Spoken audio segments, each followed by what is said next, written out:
Let's go.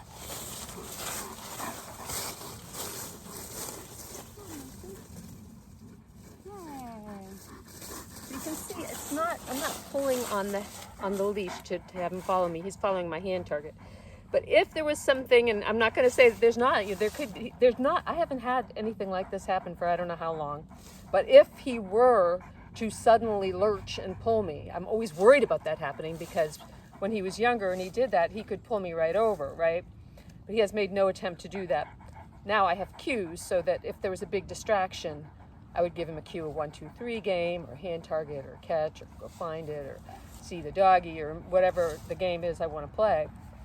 But in case something did happen, like another dog suddenly ran up, I would take his, or when he was still learning, I would take his leash. What are you seeing? Oh, people running by. I would take his leash in a new place, motion sit. Can you say, oh, the sun is in his eyes too. I would take his leash by this new place really closer to his face. And once you have the leash there, then the dog does not have the same leverage. You can now for sure control the dog. You might not want to hold it right on the metal part, just unless you're wearing a glove or something.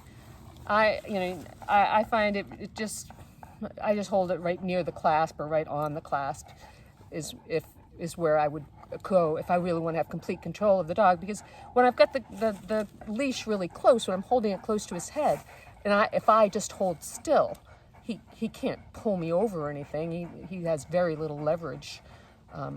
There's my whole entire weight and his head has to move my entire body, whereas if he's wearing a body harness or a collar, his body is strong enough to pull my body. His head is not strong enough to completely pull my body. So that's how it works.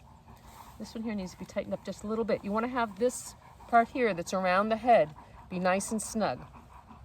Make sure that there's no way it could pull right up over his ears, right? And then when you go to take it off, undo this clasp first, and ta-da, you still have your dog on a leash if you've made a mistake.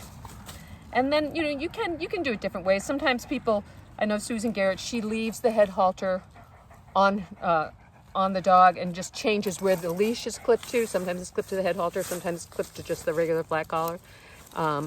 You can do what works right for you, but the main thing is to keep safe.